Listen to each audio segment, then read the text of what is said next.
నా బిడ్డలు నా వలె మారాలి, వారి యొక్క జీవితాలు సమర్పించాలి అన్నది దేవుడికి ఉద్దేశం. కనుకనే నన్ను జ్ఞాపకము చేసుకున్నట్టుకు దీన్ని చేయలేక ఎవరు జ్ఞాపకం చేసుకుందాం? మరి ఈ బల యొద్దకు వచ్చి బలలో పాలు పొందుతున్నప్పుడే దేవుని ప్రభువుని జ్ఞాపకం చేసుకోవాలా? మిగిలిన సమయాల్లో మరి ప్రభువు మనకు జ్ఞాపకం వద్దా? మన జీవిత కాలం అంతా ప్రభువుని జ్ఞాపకం చేసుకుంటూ ఆయన చూపించిన మహాప్రేమ, ఆయన మన పట్ల చేసిన యొక్క గొప్ప త్యాగాన్ని మనం నిరంతరము జ్ఞాపకం. నీతిమంతుని జ్ఞాపకము చేసుకోవడం ఆశీర్వాదకరం అనేది దేవునికి వాక్యంలో ఉంది. సామెతలు ఈ వచనాన్ని ఎక్కువగా మనం ఎక్కడింటాం? చనిపోయిన తర్వాత కృతజ్ఞత కూడికి పెడతారు కదా. ఈ యొక్క వచనం చదవకపోతే ఏదో వెలితిగా ఉంటుంది. నీతిమంతుని జ్ఞాపకం ఆ వచనాలు అలవాటు అయిపోయింది. బల యొద్దకు వచ్చినప్పుడు కొరింథీయులకు రాసిన మొదటి పత్రిక 11:28 వచనం ప్రకారం, కాబట్టి ప్రతి మనుషుడు తను తాను పరీక్షించుకునవలెను, అలాపన చేసి అరటిని ఆ పాత్రలోనిది త్రాగవాలని. ఇది ఒక ఆచారమే.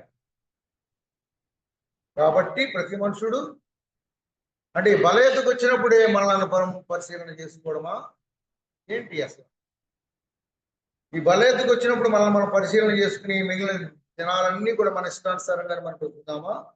మన బుద్ధిని ఆధారంగా చేసుకుని వెళ్ళిపోదామా? కాబట్టి ప్రతి మనుషుడు తను తాను పరీక్షించుకోవాలంటే ఆ కాబట్టి అనే 3 అక్షరాలను మనం ఆ యొక్క నరకాన్నించి తప్పించుకోవాలని ఇష్టపడుతున్నాము. కాబట్టి మనం పరీక్ష నిత్యత్వంలో ప్రభుతో సదాకాలం ఉండాలని ఆశపడుతున్నాము. కాబట్టి మనం పరిశీలన చేస్తాం. మన జీవము ఏపాటిదో మనకి తెలియదు కాబట్టి మనం పరిశీలన చేస్తాం. మీకు అర్థమవుతుందా? కాబట్టి పరిశీలన చేసుకోవాలి. నిలువరమైన పట్టణం మనకి ఇక్కడ లేదు కాబట్టి, మనం పరదేశులము యాత్రికులము కాబట్టి మనం పరిశీలన చేసుకుని వెంటనే ఆయన వలె ఉన్నామా లేదని ఆయనతో బేరీజు వేసుకుని మనం జాగ్రత్త పడాలి. ఈ లోకంలో ఎవ్వరూ మనకు మాదిరి కాదు. ఎంత శ్రేష్టమైన భక్తులైనప్పటికీ, ఎంత యథార్థవంతులైనప్పటికీ, ఎంత ప్రార్థనాపరులైనప్పటికీ, ఎంత వాక్య జ్ఞానము కలిగిన వారైనప్పటికీ వారెవ్వరూ మనకు మాదిరి కాదు.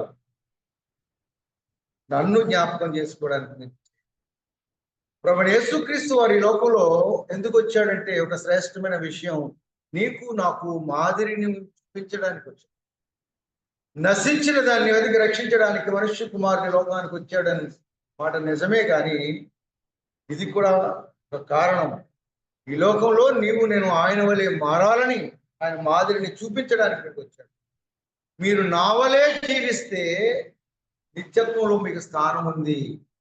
నా వలె మాట్లాడాలి, నా వలె ప్రేమించాలి, నా వలె కనికరించాలి, నా వలె ఔదార్యం చూపించాలి, నా వలె క్షమించాలి. ఫిలిప్పీన్ 2:5 ప్రకారం క్రీస్తు యేసుకు కలిగిన మనసును మీరును. ఏ మనసు కలిగి ఉండాలా? ఎప్పుడు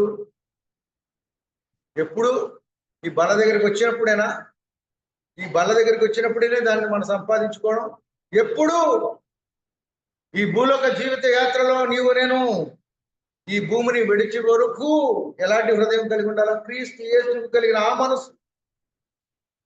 అది ఎలాంటి మనసు? నిస్వార్థమైన మనసు, ఇతరుల యొక్క క్షేమాన్ని కోరే మనసు, ఇతరులను క్షమించే మనసు, ఇతరులను ప్రేమించే మనసు, ఇతరుల యొక్క కన్నీటిని తుడిచే మనసు, ఇతరుల దుఃఖంలో ఉన్నవాళ్ళు లేవనెత్తి హత్తుకునే మనసు. ఇది క్రీస్తు. ఇది మన కోరిక. బలలో ఈ వారం నేను చేయకపోతే ఏదో హెల్తీగా ఉందని కాదు. ఇక్కడ బలలో చేయవేసేది ఏదోలా ఉంటుందండి, అందుకనే వెళ్తానండి. బలలో చేయకపోతే వేరే సంఘాలకి వెళ్ళబుద్ధి కాదండి. అంటే వేరే వాళ్ళందరూ కూడా నీ గీటికి వాళ్ళు రానట్టుగా నువ్వు సర్టిఫై చేస్తావు. ప్రభు అందరినీ ప్రేమిస్తాడు. ఈ సంఘంలో పర్టికులర్గా వీళ్ళే ప్రభు రాజ్యానికి వెళ్తారని అనుకోకండి. ఆయన అందరినీ ప్రేమించాడు. అందరికీ ప్రభు. అందరూ అంతటా మారు మనసు పొందాలనేది ఆకాంక్షిస్తున్న దేవుడు. అందుకనే ప్రజలందరికీ అవకాశాలు ఇస్తూ దినమెల్లా ఆయన చేతులు చాపుతూ నశించిపోతున్న ప్రజలను పిలుస్తున్నాడు. భూదిగంత నివాసులారా నా వైపు నుంచి రక్షణ పొందండి. వేరు దేవుడు లేరు.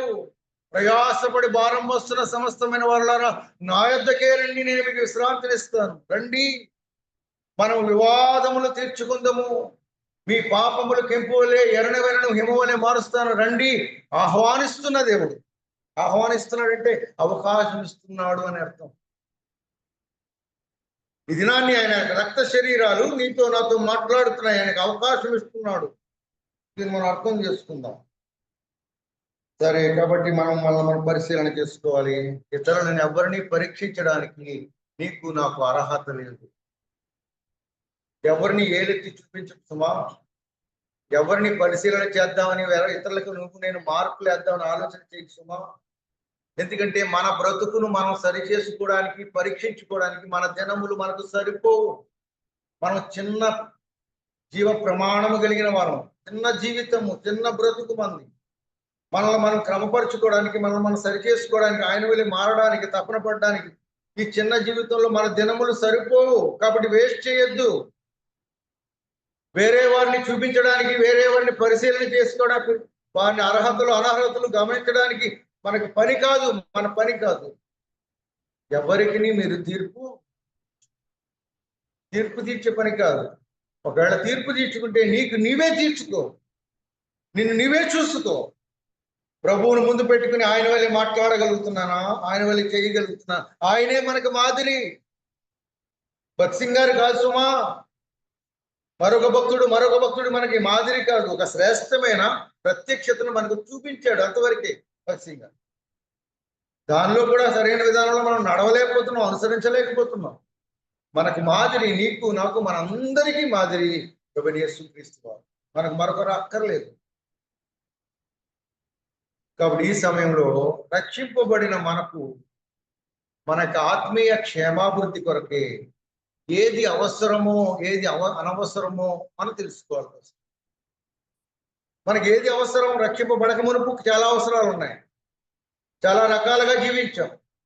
రక్షింపబడి ఇక మార్గంలోకి వచ్చి దేవుని ఆరాధన చేస్తూ దేవునికి బలలో పాలు పంపులు పొందుతున్నప్పుడు మనకి ఏది అవసరమో, ఆ నిత్యరాజ్యంలో ఆయనతో ఉండాలంటే ఈ లోకంలో నీకు నాకు ఏది అవసరమో ఏది అనవసరం, దేనికి నేను ప్రయారిటీ ఇవ్వాలి, ఏది సెకండరీ, రెండవ స్థానం దేనికి ఇవ్వాలి, మొదటి స్థానం దేనికి ఇవ్వాలి, దేని పట్ల నీకు నాకు మనసు ఉండాలి. ఇది మనకు తెలియకపోతే బేసిక్స్ ఏంటి క్రిస్టియన్ లైఫ్లో ఎన్ని కూడా పునాదులు, ఫౌండేషన్స్, ఇవి లేకుండా దీని మీద కట్టడాలు కట్టేద్దామని ఆలోచన చేస్తున్నాం. కానీ చాలా మంది భక్తులు, దైవజనులు పునాదులు సరిగా లేకుండానే కట్టడాలు కట్టుకుంటారు. ఈ పునాదులు పాడైపోగా నీతిమంతుడు ఏమి చేయగలడు అని ఉంది వారు. ఈ పునాదులు, ఆత్మ సంబంధమైన యొక్క పునాదులు పాడైపోయిన తర్వాత నీతిమంతుడైన యేసు ప్రభు కూడా నీకు నాకు ఏమి చేయలేడు. అవకాశాలు ఇచ్చినప్పుడు సద్వినియోగం చేసుకోకపోతే ఆయన ఏమీ చేయలేడు. ఆయన ఏమీ చేయలేని వాడుగా అలా నిలబడిపోతాడు. ఎందుకు? అవకాశాలు ఇచ్చినా, అనేకమైన తరుణాలు నేను బ్రతుకులు ఇచ్చినా, ఆయనకు మెల్లనైన స్వరాన్ని నీకు అర్థమయ్యే రీతిలో నీకు వినిపించినా, నేను ఖాతర చేయకుండా అలక్ష్యముగా, నిర్లక్ష్యముగా దాన్ని పడిచేవిని పెడితే ఈ కృపాకాలపు గడియలు త్వరలో మోయబడదు. చాలా భయంకరమైన దినాలు రాబోతున్నాయి. దేవునికి వాక్యం మన చేతిలో ఉండదు. మనకి ఉపదేశాలు చెప్పడానికి దైవజనులైన వారు ఎవరు రారు. అలాంటి పరిస్థితి వచ్చినప్పుడు మీ పరిస్థితి, నా పరిస్థితి ఏమైపోతుంది? కాబట్టి ఇచ్చినప్పుడే, దేవుడు అవకాశం ఇచ్చినప్పుడే దాన్ని మనం సద్వినియోగం చేసుకోవాలి. గబగబా ముగిస్తాను. లూకా సువార్త 10వ అధ్యాయం మనందరికీ తెలిసిన వచనాలే. సార్ చూపించి మనం బలలో యోగ్యమైన రీతిలో దానిలో పాల్గొ. లూకా సువార్త 10వ అధ్యాయం చదవండి ఎవరైనా తీస్తే. 40 వచనం 41 వచనం. మార్త విస్తారమైన పని పెట్టుకున్నట్టు చేత తొందరపడి ఆయన దగ్గరకు వచ్చి ప్రభువా, నేను ఒంటరిగా పని చేయుటకు నా సహోదరి నన్ను విడిచిపెట్టినందున నీకు చింత లేదా? నాకు సహాయము చేయమని ఆమెతో చెప్పమని. అందుకు మార్తా మార్తా, నీవు అనేకమైన పనులను గురించి విచారము కలిగి తొందరపడుచున్నావు గాని ప్రభు యొక్క మనసు ఇక్కడ కనపడదు. మరే మార్తల ఇంటికి యేసు ప్రభు వచ్చారు, ఆతిథ్యం ఇవ్వాలి, ఇంటికి వచ్చిన వారిని సత్కరించాలి, ఇంటికి వచ్చిన వారిని అతిథులను మనం ప్రేమించి వారికి ఏదో ఇచ్చి మనం సన్మానించాలి కదా.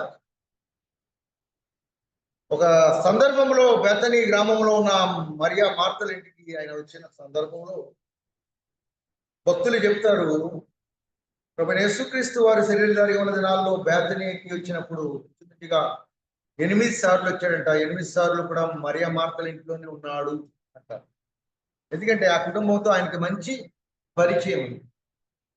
ఎంత పరిచయం అంటే ప్రభువునే గద్దించేసంత క్లోజ్నెస్ వచ్చేసింది మార్తకి. అంత పరిచయం అయిపోయింది. ప్రభువా, నీవు ఇక్కడ ఉంటే నా తమ్ముడు చనిపోకపోను, నువ్వు పిలిచినండి ఎందుకు రాలేదు అని గద్దిస్తుంది. ప్రభువునే గద్దించేంత పరిచయము వారి మధ్య ఉంది. ఒక సందర్భంలో యేసు ప్రభు వచ్చినప్పుడు గబగబా గదిలోకి వెళ్ళిపోయింది, వంటగదిలోకి. మార్త ఆయనకి ఏమైనా తయారు చేసి పెట్టి ఆయన ఆకలి తీర్చాలని. కానీ మరి అయితే ఆయన పాదముల దగ్గర కూర్చుని పెట్టింది. లోపల పనిచేస్తున్న మార్తకి కోపం వచ్చింది. ప్రభువా, ఎలాగుందంటే సంభాషణ, దానికి బుద్ధి లేకపోతే నీకు లేదా అన్నట్లుగా అడుగుతుంది. చెప్పొచ్చు కదా నువ్వైనా, నేను ఎంత శ్రమ పడుతుంటే వంటగదిలో నువ్వు ఆమెను ఎందుకు అంతగా నీ దగ్గర కూర్చోబెట్టుకున్నావు, కొంత లోపల పంపచ్చు కదా గద్దించి అంటే. ప్రభు చెప్తున్నారు, మార్తా మార్తా, నువ్వు అనేకమైన పనుల గురించి విచారం కలిగి ఉన్నావు, కానీ అవసరమైనది ఏంటి? అవసరము ఇది చిన్న ఏంటంటే చిన్న సందేశం ఏంటంటే, ఏమిటి అవసరం? రక్షింపబడిన మన జీవితంలో ఏమిటి అవసరం? ప్రభువైన యేసుక్రీస్తు శరీరధారి ఉన్న దినాల్లో ఏది అవసరమో చెప్తూ వచ్చాడు. మరి ఇంటికి వచ్చిన వారికి ఆతిథ్యం ఇవ్వద్దా? హెబ్రీయులకు రాసిన పత్రికలో అంటాడు కదా, ఏమంటాడు? ఆతిథ్యం ఇవ్వ మరొకడి అని మాట ఉంది కదా. మరి ఇంటికి వచ్చిన వాడికి ఆతిథ్యం ఇవ్వకుండా నీ దగ్గర కూర్చుంటే ఎలాగ ప్రభువా? అది మంచిదే, కానీ ప్రధానమైనది ఏంటి అన్నది నువ్వు నేను అర్థం చేసుకోవాలి. ఇంటికి వచ్చిన వారికి ఆతిథ్యం ఇవ్వడం మంచిది, దానికంటే ప్రాముఖ్యమైనది యేసు ప్రభు పాదాల దగ్గర కూర్చుని ఆయన చెప్పే మాటలు వినడం. కానీ మార్త యొక్క ఉద్దేశం ఆయనకు ఆకలి తీర్చాలని, శారీరకమైన ఆకలి. ఆయన యొక్క ఆలోచన ఏంటంటే ప్రజల యొక్క ఆత్మీయమైన ఆకలి తీర్చాలి. అర్థమవుతుందా? నా తండ్రి చిత్తమును నెరవేర్చుటే నాకు ఆహారము అన్నాడు. నా ఆకలిని తీర్చడానికి ఆలోచన చేస్తున్నావా మార్త? మార్త, నువ్వు అనేకమైన పనుల గురించి విచారం కలిగి ఉన్నావు. శరీర సంబంధమైన ఆలోచన చేస్తున్నావు, కానీ ఆత్మ సంబంధమైన ఆశీర్వాదం ఏమిటో నీకు అర్థం కాలేదు. మరీ అర్థమే.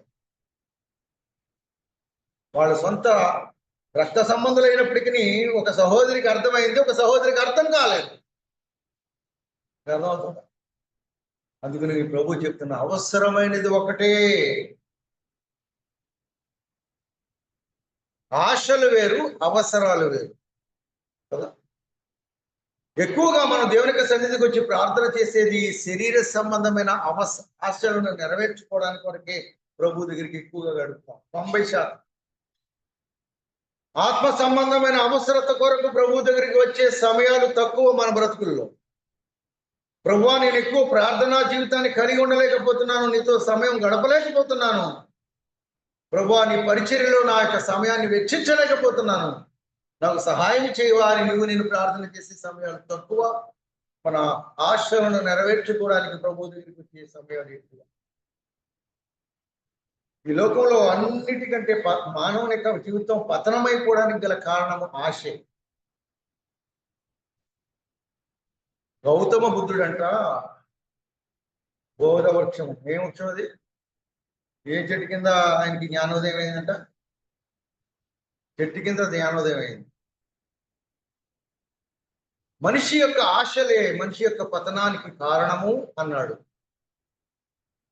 ఈ విషయాలు ఎప్పుడో ప్రభు చెప్పారు. నేత్రాశ, శరీరాశ, జీవ కుటుంబం, ఇవి లోకములకు సంబంధించినవి. ఇవి తండ్రి వల్ల కలిగినవి కాదు.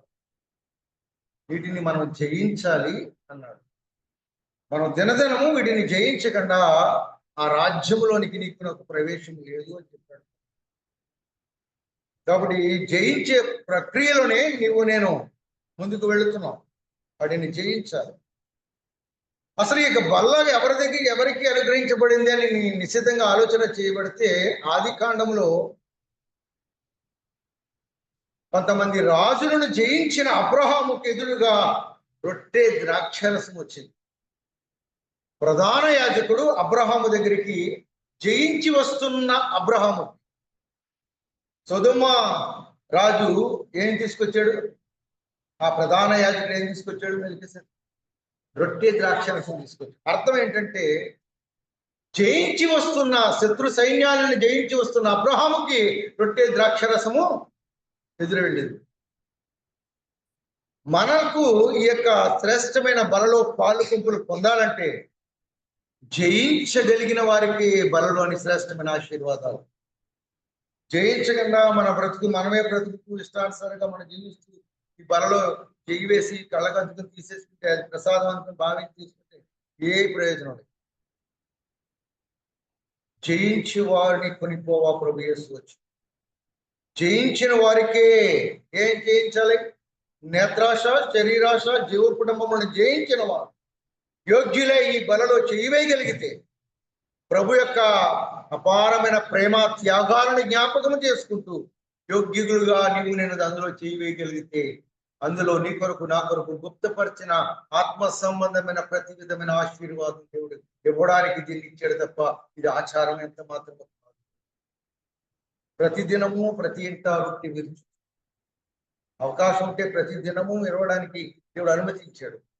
ప్రతి దినము జ్ఞాపకము చేసుకుని ప్రతిదినము ఆయనకు మనల్ని సమర్పించుకోవడానికి, ఆయన వలె మారడానికి దేవుడిస్తున్న శ్రేష్టమైన వల్ల దీన్ని జ్ఞాపకం చేసుకుందాం. ఈ రక్త శరీరాలు మనతో మాట్లాడతాయా? రక్త శరీరాలు మాట్లాడతాయి. హేబేలు రక్తము దేవునితో మొరపెట్టిందా లేదా? రక్తములో జీవం ఉంది, మొరపెడుతుంది. ఈ యొక్క ప్రేమ కలిగిన ప్రేమాస్వరూపి అయిన యేసుక్రీస్తు యొక్క రక్తమునకు సాదృశ్యమైన రసంలో నీవు చేయవేయక మునుపు ఆ రక్తము మనతో మాట్లాడుతుంది. మనం యోగ్యమైన రీతిగా ఆయన వలె మారకుండా ఆ బలలో యథాప్రకారంగా వచ్చేసి చేయవేస్తే దానివల్ల ప్రయోజనం ఉంటుంది. మన మనస్సులు మారాలి. మన ప్రాచీన స్వభావం ఏమాత్రమూ కనబడకూడదు.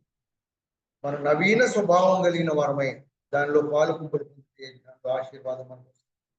ఫిలిప్పి 4:19 ప్రకారము క్రీస్తు యేసునందు ఆయన ఐశ్వర్యము చొప్పున ప్రతి అవసరమును, అవసరం అన్నాడా?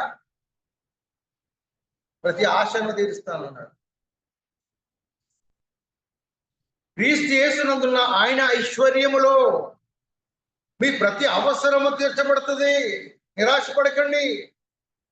ఆకాశ పక్షులను చూడండి, వెత్తవు కోయవు సమకూర్చుకొనవు, వాటికంటే మీరు శ్రేష్ఠులు కారా? సింహపు పిల్లలైన ఆకలి గొనులు గాని నా బిడ్డలు ఆకలి కొననివ్వను. మొదట ఆయన రాజ్యమును నీతిని వెతికితే సమస్తాన్ని నేను ఇస్తాను. అంటే మొదట దేనికి ప్రాధాన్యత ఇస్తే తర్వాత మన అవసరతలు తీర్చబడతాయో చెప్పు. మొదట ఆయన రాజ్యమును నీతిని వెతకాలి. మొదట నువ్వు అర్పణ అర్పించినప్పుడు నీ సహోదరుడితో విభేదం ఏదైనా ఉన్నదని నీకు అనిపించినట్లయితే, తోచినట్లయితే నీ అర్పణ అక్కడ పెట్టి మొదట నువ్వు వెళ్ళి నీ యొక్క సహోదరునితో సమాధాన పడము. అటు పిమ్మట వచ్చి నాకు అర్పణ అర్పించు. అంటే దేవునికి అర్పించే అర్పణ సెకండరీ. అర్పణ ప్రాముఖ్యమైనది కాదు, నీ హృదయ స్థితి ప్రాముఖ్యమైనది. ఎవరితో శత్రుత్వం లేకుండా అందరితో సమాధాన పడడానికి మొదట దాన్ని అక్కడ పెట్టేసి అతనితో వెళ్ళి సమాధాన పడి మళ్ళా వచ్చి నాకు అర్పించు. అర్పణ అర్పించొద్దని చెప్పలేదు, మొదట సమాధానపడి వచ్చిన తర్వాత అర్పించు అన్నాడు. అంటే హృదయానికి ప్రాముఖ్యత ఇస్తున్నాడు, హృదయ శుద్ధికి ప్రాముఖ్యత ఇస్తున్నాడు. మనుషులు పైరూపాన్ని చూస్తారు కానీ ఆయన చూసేది దేన్ని? మనం అంతా కూడా పైరూపానికే ఆలోచన చేసి తెల్లటి బట్టలు వేసుకొచ్చి భక్తి పరులు, పెద్ద భక్తి పరులు అనుకుంటాం. ఏమో భక్తి పరుడో హృదయం ఎలా ఉందో ఎవరికి తెలుసు? నీవు నేను పై రూపాన్ని చూసి మార్కులు వేసేవారంగా ఉంటాం, లోపల ఎంత హృదయం కాఠిన్యమైనదో. అలాంటి హృదయాన్ని చూసి దాన్ని సరిచేయడానికి ఇష్టపడే ప్రభు కోరుతున్నది ఏంటంటే, నా కుమారుడా నీ హృదయమును నాకిమ్ము, దాన్ని నేను రిపేర్ చేస్తాను. అది గట్టిదైతే దాన్ని శుద్ధిమెత్తగా చేసి మరలా నేను ఇస్తాను. ఎందుకంటే హృదయము అన్నిటికంటే ఘోరమైన వ్యాధి కలిగినది, మోసకరమైనది. అది నీ జీవితాన్ని పాడు చేసేది, అది నీకు మార్గాన్ని చెరిపివేసేది, అది నిన్ను మరలా విశాలమైన మార్గంలోకి తీసుకువెళ్ళాలని తపన కలిగినది నీ హృదయం. అలాంటి హృదయాన్ని ఎవరికి ఇస్తే బాగు చేస్తారు? ఈ మధ్యాహ్న సమయంలో ప్రభు పాలలో పొందుతున్న మనం అవసరమైనది ఏంటి మనం అర్థం చేసుకోవాలి. మార్కు సువార్త 2:5 నేను ముగిస్తాను. మార్కు సువార్త 2వ అధ్యాయం 5వ వచనము చదవండి.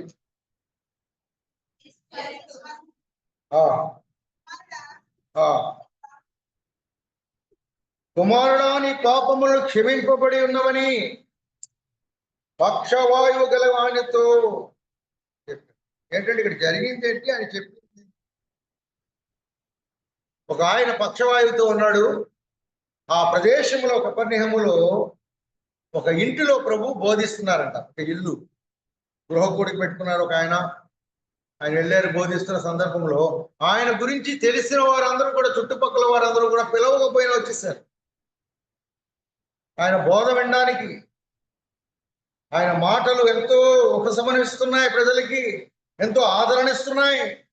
ఇలాగ మాట్లాడిన వారిని మేము ఎన్నడూ చూడలేదు అని భటులు సత్యం చెప్తూ వచ్చారు. ఆయన యొక్క బోధలకు ప్రభావితులైన వారు అనేక మంది ఆ ఇంటికి వస్తే ఇల్లు పడుతుందా?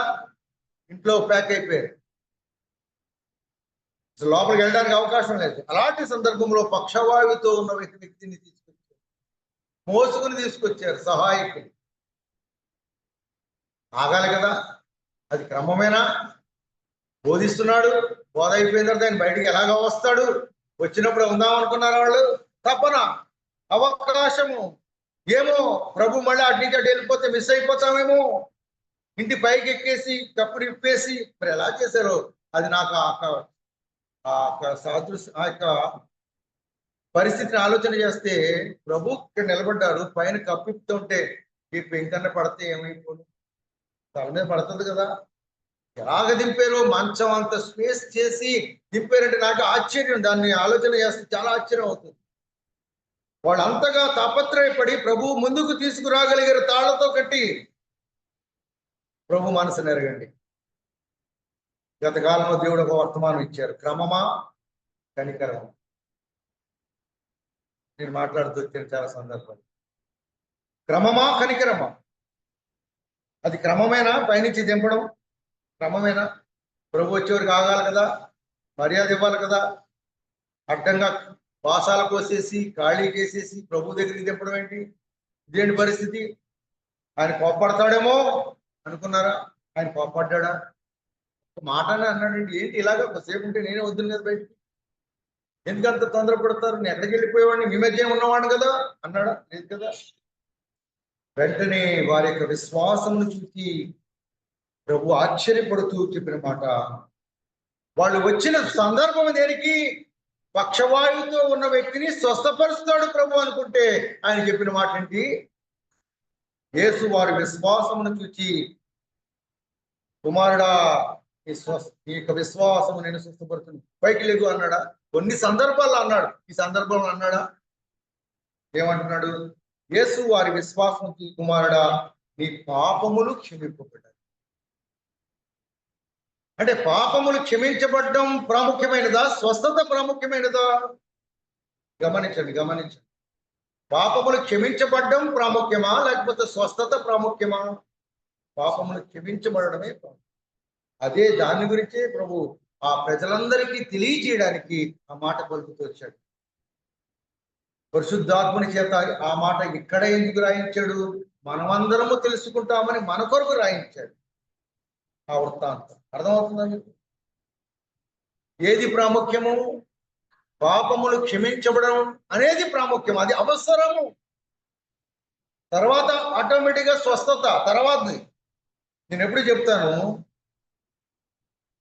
లాజరు చనిపోయాడు, చనిపోయిన లాజరును, కుళ్ళిపోయిన రాజును ప్రభు లేపాడు, మంచిదే. ఆ ప్రదేశంలో ఆయన కీర్తి వ్యాపించింది, మంచిదే. కానీ మళ్ళా లాజరు చనిపోయాడు. అది శాశ్వతమైన ఆశీర్వాదము కానీ ఒక మనిషి జబ్బుల నుంచి స్వస్థపరచబడ్డం అది శాశ్వతమైన జీవానికి కారణం కాలేదు. లాజరును, చనిపోయిన లాజరును దేవుడు బ్రతికించాడు, మంచిదే. ఆ ప్రదేశంలో అనేకులు విశ్వాసముంచుడికి గాను ఆయన ఒక గొప్ప సూచక క్రియ చేస్తూ వచ్చాడు, ఒక అద్భుతం చేస్తూ వచ్చాడు, మంచిది.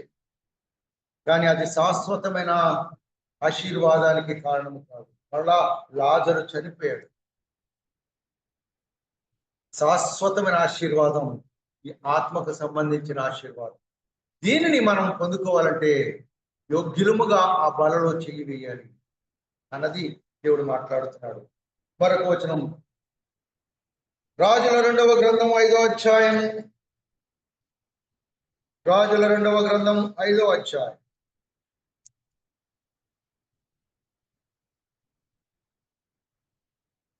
10-11 వచనాలు.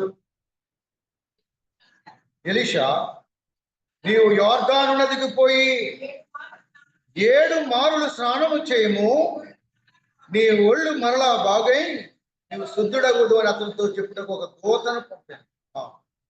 అందుకు నయమాను కోపము తెచ్చుకుని తిరిగిపోయి ఇట్లేదు. అతడు నా యొద్దకు వచ్చి నిలిచి తన దేవుడైన యెహోవా నామమును బట్టి తన చెయ్యి రోగముగా ఉన్న స్థలం మీద ఆడించి కుష్ఠరోగమును మాన్పునని నేను అనుకుంటేని. ఇక్కడ అర్థం చేసుకోండి, చాలా జాగ్రత్త. నయమాను సిరియా దేశపు యొక్క సైన్యాధిపతి. రాజుకి ఎంతో ప్రీతి పాత్రుడు, చాలా ఇష్టం రాజుకి ఆ సైన్యాధిపతి. ఎందుకంటే ఎన్నో రాజ్యాలను జయించాడు కుష్ఠవ్యాధి ఉన్నప్పటికీ. అలాంటి సైన్యాధిపతి అంటే రాజుకు చాలా ఇష్టం. ఈ సందర్భంలో ఎలీషా అనే ప్రవక్త దగ్గరికి ఆయన వచ్చాడు. రథముల మీద, గుర్రముల మీద వస్తు సామాగ్రిని, బహుమానములు తీసుకుని వచ్చాడు. అతని యొక్క ఎందుకు వచ్చాడు? నయమాను ఎలీషా దగ్గరికి ఎందుకు వచ్చాడు? స్వస్థత కోసం వచ్చాడా? మరి ఎలీషా ఏం చెప్పాడు? బయటికి రాకుండానే గ్యాజీ ద్వారా ఒక వర్తమానం పంపాడు. అయ్యా, నువ్వు వెళ్ళి యోర్దాను నదిలో 7 మార్లు మునిగితే నువ్వు అనుకున్నట్లుగా ఏ స్వస్థత అయితే నువ్వు కోరుకొచ్చావో ఆ స్వస్థత నువ్వు పొందుకుంటావు అనగానే వెళ్ళి మొలగాల వద్దా? కానీ అతనికి కోపం వచ్చింది. ఎందుకు కోపం వచ్చింది? ఆయన బయటికి వచ్చి నా రోగము ఉన్న స్థలం మీద చేయాడించి తన దేవుడైన యెహోవా నామం పేరిట ప్రార్థన చేస్తాడేమో అనుకున్నాడంట. ఇంత ప్రాసెస్ ఇచ్చి తనని గణపరచాలని కోరుకున్నాడు. మీకు అర్థమవుతుందా? గౌరవమును కోరుకున్నాడు నయమాను. స్వస్థత కంటే గౌరవముకి ప్రాధాన్యత ఇచ్చాడు నయమాను. వెళ్ళి వెంటనే చెప్పిన ఆయన వస్తే ఏంటి, రాకపోతే ఏంటి, నాకు స్వస్థత కావాలి ఆయన చెప్పాడు కదా, వెళ్ళిపోదాం అనుకున్నాడా? బహుక్రోధముతో ఏం రాయబడింది? అందుకు నయమాను కోపము తెచ్చుకుని తిరిగిపోయి ఇట్లేను అతడు రాయెత్తుకు రావాలి. ఎవరు? నేను ఎవరిని ఇదిగో చావలేదు. సిరియా దేశపు సైన్యాధిపతిని, అనేక రాజ్యాలను జయించిన సైన్యాధిపతిని నేను వచ్చిన వెంటనే ఏం చేయాలా? ఆ ప్రవక్త నా దగ్గరికి వచ్చి నా తల మీద చెయ్యాడించి నా కొరకు దేవుడైన యెహోవా, ఆ వారి దేవుడైన యెహోవా నామమును ప్రార్థన చేస్తాడేమో అనుకున్నాడంట కదా. కుష్ఠరోగమును మాన్పునని నేను అనుకుంటుని. కానీ జరిగిందేంటి? ఒక దూతను పంపి ఇలా చెప్తాడా? మాకు ఆ మాత్రం నదులు లేవా? దీనికంటే శ్రేష్టమైన నదులు మా దేశంలో లేవా? మేము మొలగలేమా? చూసారా, దేవుడి సన్నిధికి ఎందుకు వస్తున్నాం మనం? చాలా మంది అడుగుతారు, ప్రార్థన ఇవ్వకపోయినా, లేకపోతే మందిరంలో పరిచయం ఇవ్వకపోయినా, ఇంకోటి నాకు ప్రాధాన్యత ఇవ్వట్లేదు, నన్ను పట్టించుకోవట్లేదు, నన్ను మెచ్చుకోవట్లేదు, నాకు స్థానం ఇవ్వట్లేదు. ఇంకోసం వచ్చి ఏ ఉద్దేశం అసలు? దేవుని దగ్గరికి ఎందుకు వచ్చావు నువ్వు? దీనుడివై, నిమ్మరుడివై, దేవుడిచ్చే సందేశము, దేవుడి చెప్పే మాటలు విని నీ జీవితాన్ని క్రమపరుచుకుని భద్రపరుచుకుని ఆయన వలె మారడానికి కదా ఇక్కడికి వచ్చింది. కొంతమందికి పెద్దరికం ఇవ్వాలి, స్టేజీలు ఇవ్వాలి, పాటలు పాడకపోతే అలుగుతారు, పాటలకు సమయం ఇవ్వకపోతే వాళ్ళని పిలవకపోతే అలుగుతారు, వాక్య సందేశం ఇవ్వకపోతే అలుగుతారు. ఏంటి అసలు ఉద్దేశం ఏంటి? అసలు అవసరం ఏంటి? నువ్వు భక్తి చేస్తూ దేవునికి మందిరానికి వస్తానికి దాని వెనకాలనుకున్న ఆలోచన విధానం ఏంటి? ఓ నయమాను, నువ్వు ఎలీషా దగ్గరికి ఎందుకు వచ్చావు? కేవలం స్వస్థపరచబడ్డానికి ఆలోచన చేసి వచ్చావా, లేకపోతే గౌరవం కోసం వచ్చావా? నాకు గౌరవం కావాలి అంటున్నాడు. స్వస్థత పక్కన పెట్టు. ఆయన రాలేదేంటి? నన్ను అవమానించాడు, నాకు ఇగో హర్ట్ అయిపోయింది. ఆయన రావాలా అవుతా? నన్ను అంత తేలిగ్గా మాట్లాడతాడా? ఆ మనిషి నా ముఖానికి కనపడాలి కదా. పాస్టర్ గారు వచ్చి నా యొక్క తల మీద చేయి పెట్టాలి కదా. ప్రాధాన్యత దేనికిచ్చాడు? మనం కూడా మన ఆత్మీయ జీవితంలో చాలా సందర్భాల్లో ఏది అవసరమో తెలియకుండానే మనం బతికాం. ఏది అవసరము? నీకు అవసరం ఏంటి ఇక్కడికి రావడానికి? నీకు ఆత్మీయ జీవితాన్ని క్రమపరచుకోవడానికి కదా, నువ్వు శుద్ధీకరించుకోవడానికి కదా, నువ్వు సిద్ధపాటు చేయబడడానికి కదా ప్రభువు రాజ్యం కొరకు.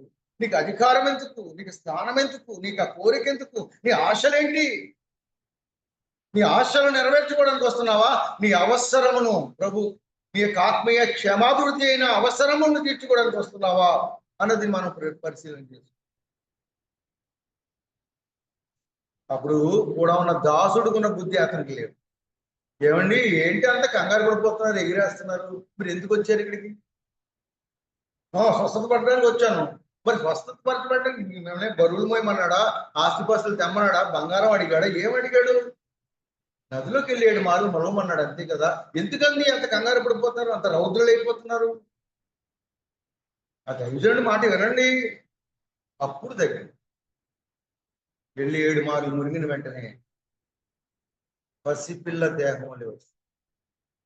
ముందు అతని హృదయంలో కోరిక గర్వముతో నిండిన తనకు గౌరవం ఇవ్వాలని ఆలోచన చేశారు. ఏది ప్రాముఖ్యము? గౌరవం ప్రాముఖ్యమైనదా, స్వస్థత ప్రాముఖ్యమైనది? ఇక్కడ ఈ సందర్భంలో స్వస్థత ప్రాముఖ్యమైనది, గౌరవం ప్రాముఖ్యమైనది కాదు. పాప క్షమాపణ ప్రాముఖ్యమైనదా, స్వస్థత ప్రాముఖ్యమైనదా? ఆ సందర్భంలో పాప క్షమాపణ ప్రాముఖ్యమైనది. మనం దీనిని అర్థం చేసుకుని, ప్రభు మనసును అర్థం చేసుకుని మనకి ఆత్మీయ జీవితంలో మనం కట్టబడుతూ సిద్ధపడుతూ ముందుకు వెళ్ళాలి తప్ప మనం అలాగనే వెళ్ళిపోతే చాలా నష్టపోయేవారం అవుతాం. 5వ అధ్యాయమే, అదే అధ్యాయంలో 20వ వచనం చూడండి. అంతటా దైవజనుడైన ఎలీషా సేవకుడు గెహజీ సిరియనుడైన ఈ నయమాను తీసుకువచ్చిన వాటిని అంగీకరించుటకు నా యజమానుడికి మనసు లేకపోయాను గాని యెహోవా జీవముతోడు నేను పరిగెత్తుకుని పోయి అతన్ని కలుసుకొని. ఏంటండి ఇక్కడ? నయమాను బాగుపడ్డాడు, బహుమానం ఇద్దామంటే ఎలీషా తీసుకోలేదు. అప్పుడు ఎలీషా దగ్గర ఉన్న శిష్యుడైన గెహజీ అంటున్నాడు, నా యజమానుడికి వాటి మీద మనసు లేదు కానీ నాకుంది. ఏముంది? నా యజమానుడికి భవిష్యత్తు గురించి తెలియదు. అవకాశం ఉన్నప్పుడే 4 రాళ్ళు వెనకేసుకోవాలన్న సంగతి నా యజమానుడికి తెలియదు, కానీ నాకు తెలుసు. నాకు ఆశ ఉంది, ఊరికే వస్తుంది కదా. ఇప్పుడు అడిగి తీసుకోవాల్సిన పనే ఉంది. స్వస్థపరచబడ్డాడు, కృతజ్ఞతతో ఇస్తున్నప్పుడు తీసుకోవచ్చు కదా. పరిచర్యలో ఉపయోగపడుతుంది కదా, ఇంకా పరిచర్య ఈ ధనం ద్వారా చేయొచ్చు కదా. రకరకాలైన ప్రణాళికలతో ఉన్నాడు గేహజీ. నేను పరిగెత్తుకుని పోయి యెహోవా జీవంతోడు, ఈ పనికి మళ్ళా యెహోవా జీవంతోడని దేవుడిని ఇరికించడం ఎందుకు? ఇక అర్థమైందా? యెహోవా జీవముతోడు. ఈ వచనం చదువుతున్నప్పుడు నాకు ఇస్సాకు యాకోబులు జ్ఞాపకం వచ్చారు. నేను తిని తృప్తి పొంది మిమ్మల్ని ఆశీర్వదించినట్టు నాకు వేటాడి మాంసము తండి అన్నాడు కుమారుడు. పాపం అమాయకుడు పెద్దోడు ఎక్కడికి వెళ్ళిపోయాడు? అడవికి వెళ్ళిపోయాడు. దీన్ని మందలోకి తీసుకుపోయింది అమ్మ. గబగబా వండేసి తెచ్చిన వెంటనే తండ్రి అన్నాడు, కుమారుడా, ఇంత శీఘ్రముగా ఎందుకు, ఎలాగ దొరికింది నీకు ఈ వేట అన్నాడు. ఏమన్నాడు? ఇంత వేగంగా ఇది ఎలా దొరికేసిందయ్యా అంటే, నీ దేవుడైన యెహోవాయే దానిని నా ఎదుటికి తెప్పించాడు అన్నాడు. ఏంటంట? దేవుని ఎలా వాడుకుంటున్నారు? అబద్ధం ఆడడానికి కూడా ఎవరిని వాడుకున్నాడు యాకోబు? ఎవరిని వాడుకున్నాడు? తండ్రి కళ్ళు కనపడవు కొని, బాబు ఇంత వేగంగా ఎలాగ తెచ్చేసావు ఈ వేట? ఇంత వేగంగా నీకు ఎక్కడ దొరికిందయ్యా? ఇంత వేగంగా వండించి తెచ్చేసావు అంటే ఏమంటున్నాడంటే, నీ దేవుడైన యెహోవా దానిని నా ఎదుటికి తెప్పించినందువల్ల నీకు సిద్ధపరిచాను. ఇక్కడ కూడా ఆ రథమును వెనకాల పరిగెత్తడానికి యెహోవా జీవముతోడు, యెహోవాను వాడుకుంటాడు. అసలు ఇక మార్గంలోకి ఎందుకు వచ్చావు గెహజీ నువ్వు? ఏలియా ఆత్మలో 2 పాళ్ళు కొరకు ఎలీషా ఏలియాని వెంబడించాడు. ఇప్పుడు ఎలీషాని వెంబడించడంలో గెహజీ ఆలోచన ఏముండాలా? ఎలీషా యొక్క అభిషేకం నాకు కావాలి, తదుపరి నేను పరిచర్య చేయాలని ఆశతో ఉండాలి. అభిషేకాన్ని కోరుతున్నాడా? బహుమానాన్ని కోరుతున్నాడా? అభిషేకము ముఖ్యమా? బహుమానం ముఖ్యమా? ఎలీషాకు అర్థం కాలేదు. అంత ఘనమైన గంభీరమైన కార్యాలు తను చూస్తూ కూడా, దేవుని యొక్క మహత్కార్యములు చూస్తూ కూడా అతడికి దేనికి ప్రాముఖ్యత ఇవ్వాలో అతడికి అర్థం కాలేదు. ఎలీషా ఏలియాని ఎందుకు వెంబడించాడు? ఆయన ఆత్మలో నాకు 2 పాళ్ళు కావాలి, ఇది తాపత్రయము. మరి ఎలీషాని గెహజీ ఎందుకు వెంబడిస్తున్నాడు? ఆయనకు అభిషేకాన్ని నేను కూడా పొందుకోవాలని వచ్చాడు కదా, మళ్ళా దాన్ని ఎందుకు డైవర్ట్ అయ్యాడు? అతనికి అవసరత ఏంటో అర్థం కాలేదు. ప్రయారిటీ దేనికి ఇవ్వాలో అర్థం కాలేదు. ఇంకా లోక సంబంధిగానే ఆ యొక్క రథం వెనకాల పరిగెట్టడానికి ఆలోచన చేశాడు తప్ప, నాకు ఇది తగదు కదా, నా యజమానికి మనసు లేకపోతే నాకు కూడా మనసు దాని మీద ఉండకూడదు కదా అనుకోలేదు. ఏ ఉద్దేశము చేత నా యజమానుడు దాన్ని తిరస్కరించాడో, అయ్యో దాని జోలికి నేను పోకూడదు అనుకోలేదు. ఇది నాని ప్రయారిటీస్ మనకు అర్థం కావట్లేదు. అవసరం ఏమిటో మనకు అర్థం కావట్లేదు. మార్తా నువ్వు అనేకమైన పనుల గురించి విచారము కలిగి ఉన్నావు, కానీ అవసరమైనది నీకు అర్థం కావట్లేదు తల్లి అన్నాడు. అవసరమైనది ప్రభు పాదాల దగ్గర కూర్చుండగలిగిన శ్రేష్టమైన అవకాశం కంటే అవసరమైనది మనకు ఉండకూడదు. దేని దగ్గర కూర్చుంటున్నాం? సమయం దేని కొరకు వెచ్చిస్తున్నాం? మనకున్న చిన్న జీవితంలోని ఎక్కువ భాగం అపవాది కుయుక్తి కలిగిన వాడిగా ఈ సెల్ ఫోన్ ఒకటి తీసుకొచ్చాడు. ప్రజలందరూ దానికి బానిసలుగా చేశాడు. నెట్ అంటే వల, వలైనా ఆ వలలో నన్ను కూర్చుకున్నాడు, అది అనుమానం లేదు. దీనికి ఎవరు కూడా అతిథులు కారు. మనం అందరం కూడా ఆ వలలోనే ఉన్నాం. ఇది గొప్ప వల.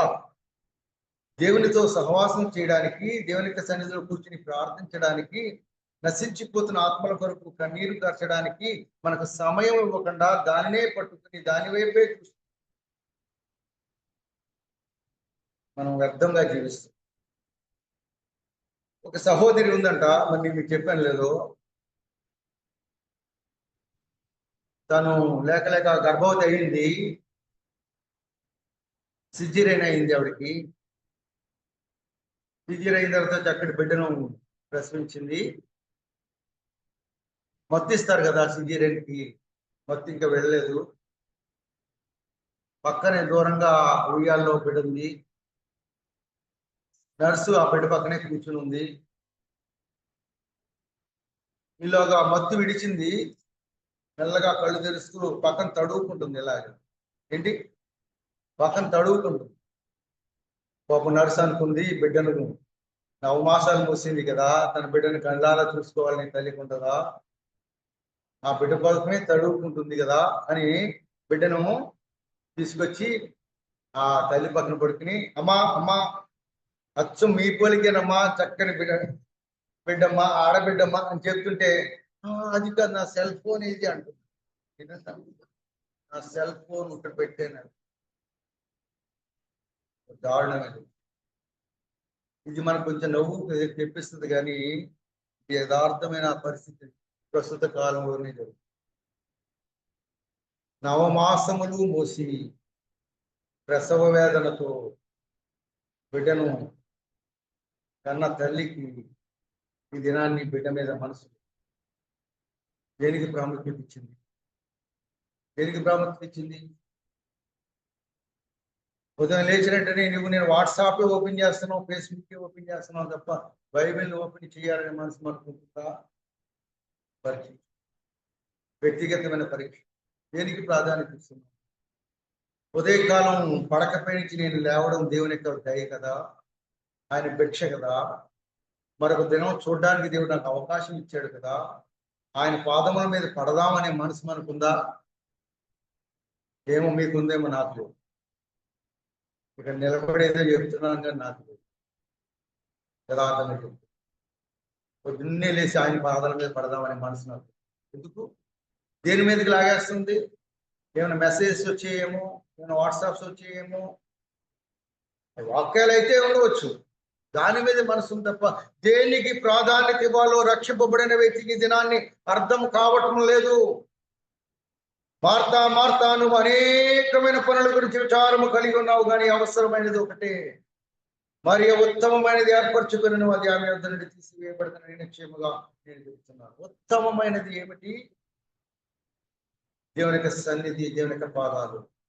ఇది మనం అర్థం చేసుకుందాం. ఆయన మంచి దేవుడిగా మనకు అవకాశం ఇస్తున్నాడు. నా ఎద్దకొచ్చి వారు నేను అంత మాత్రం తోసివేయని చెప్తున్న కనికరము కలిగిన దేవుడు రమ్మని పిలుస్తున్నాడు. రండి, మనం వివాదములు తీర్చుకుందాం. ఏమున్నాయి మనకి? దేవునికి మనకి మధ్య కొన్ని వివాదాలు ఉన్నాయి. ఆయన ఎంత మంచి దేవుడు అంటే కూర్చుని మాట్లాడుకుందాం, సెపరేట్ చేసుకుందాం రమ్మని పిలుస్తున్నాడు. కేసులు పెట్టుకోక్కర్లేదు, ఆయన ప్రతీకారం తీర్చుకోవట్లేదు. రమ్మని సెపరేట్ చేసుకుందామని ఆహ్వానిస్తున్న దేవుడు, అవకాశాలు ఇస్తున్న దేవుడు. ఈ శ్రేష్టమైన బల యొద్దకు నిన్ను నన్ను తీసుకురావడానికి గల కారణము, ఆయన నిన్ను నన్ను ఇంకా ప్రేమిస్తూనే ఉన్నాడు. నిన్ను నన్ను పోగొట్టుకోవడం ఆయనకి ఇష్టపడట్లేదు. ఆయనతో నిత్యత్వంలో సదాకాలం నిన్ను నన్ను తనతో ఉంచుకోవాలని ఆరాటపడుతున్నాడు. కాబట్టి ఇలాంటి అవకాశం మనకి ఇచ్చాడు.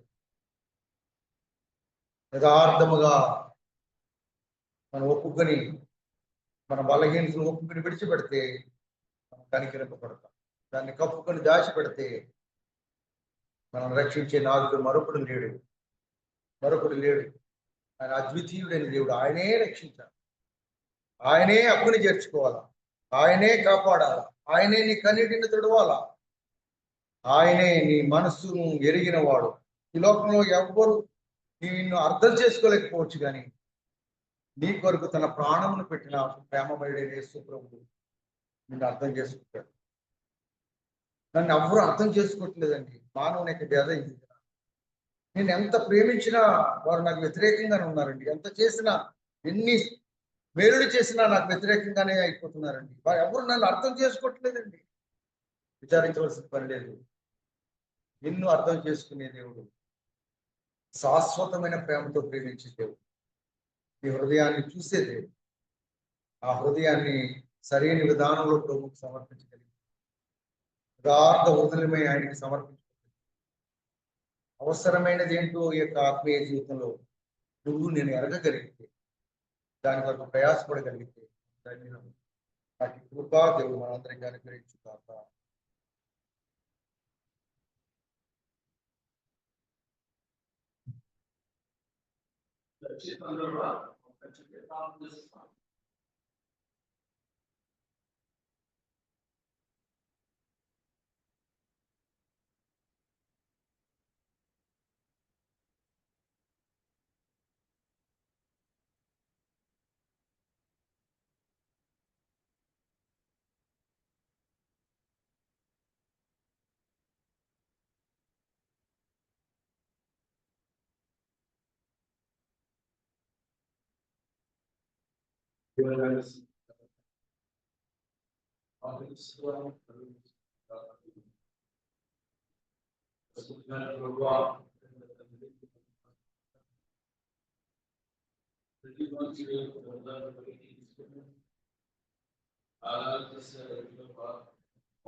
ఈ శరీరాన్ని సంధిస్తున్నారు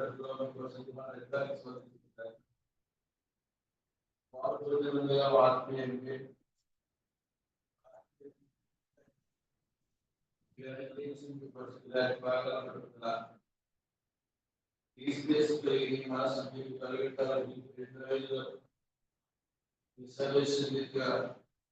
అవసరమైన అవసరాలు ఏంటో పోయినప్పటికీ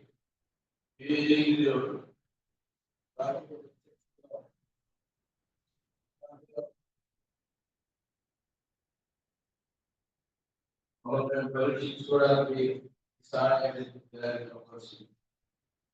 సిద్ధాన్ని గ్యాస్ సిద్ధాన్ని మార్కెట్ సిద్ధాన్ని నైర్మల్యంగా సిద్ధాన్ని మా తీసుకొచ్చి మార్కెట్ సిద్ధాన్ని సరిచేయడం ఆశీర్వాదాలు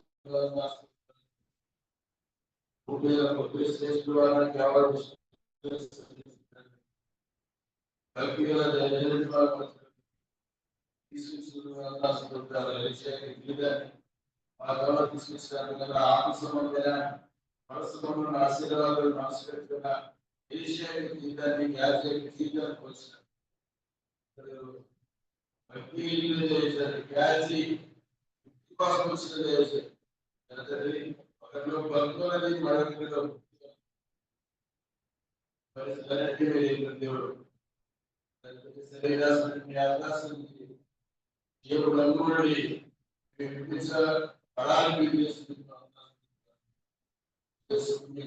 ఆలోచన మా ఉద్దేశాల ఆలోచన శాసనాన్ని శాసనాన్ని జీవితాన్ని కలిగి ఉండాలి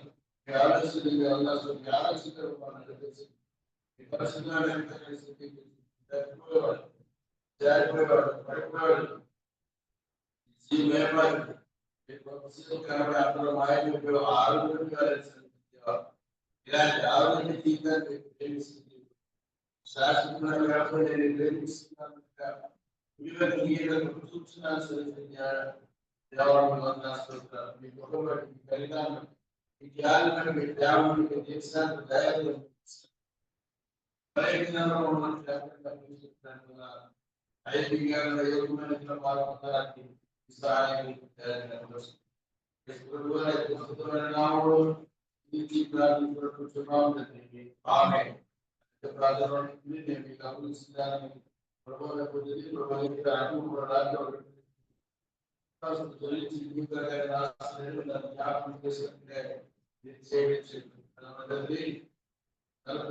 ఈ శరీరాన్ని సంధిస్తున్నట్లు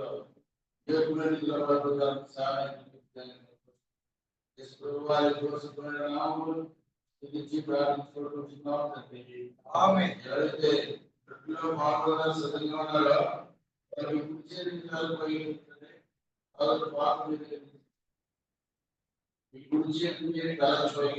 విశ్వాసం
అప్పుడు ఎవరిని వైద్యులు ప్రార్థన జ్ఞాపకం చేసుకుని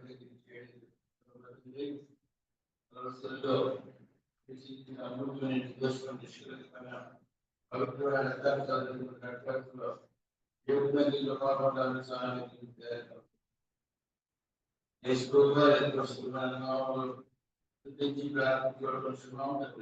సహాయం పాల్గొన్నారో మనకి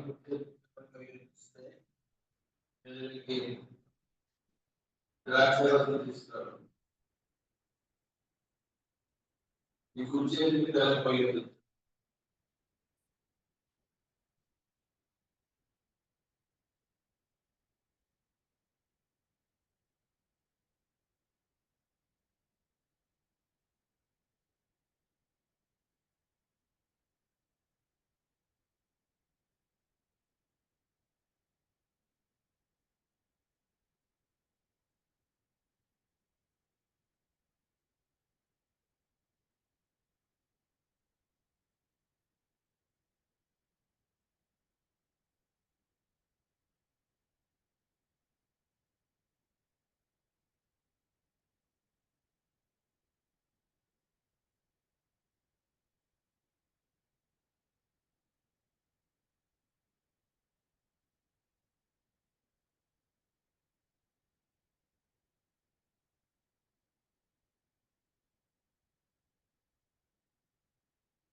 ఎవరైతే పాల్గొన్నారో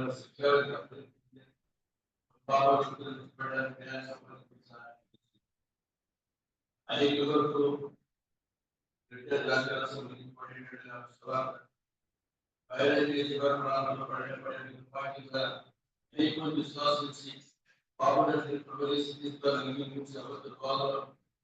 సమాజంలో ప్రార్థన